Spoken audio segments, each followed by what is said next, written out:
Here we are today, putting in a well-needed rim lock, Mata Minis. Been straightening this pretty well every ride, so about time I got it sorted.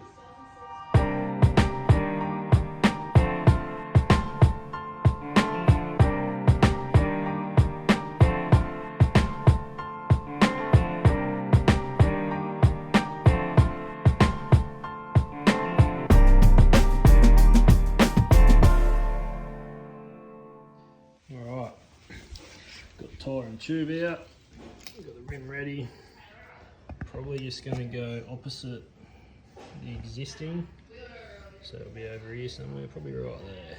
Looks nice and open to get into. We have 3 drill bits. It's a 3.5, 6.5 and 8, which should be final size for the rim lock. Got a bit of oil there too to help cut through. It is pretty thick, so see how we go.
There we have it, rim lock's in, tyres back on, ready to rip.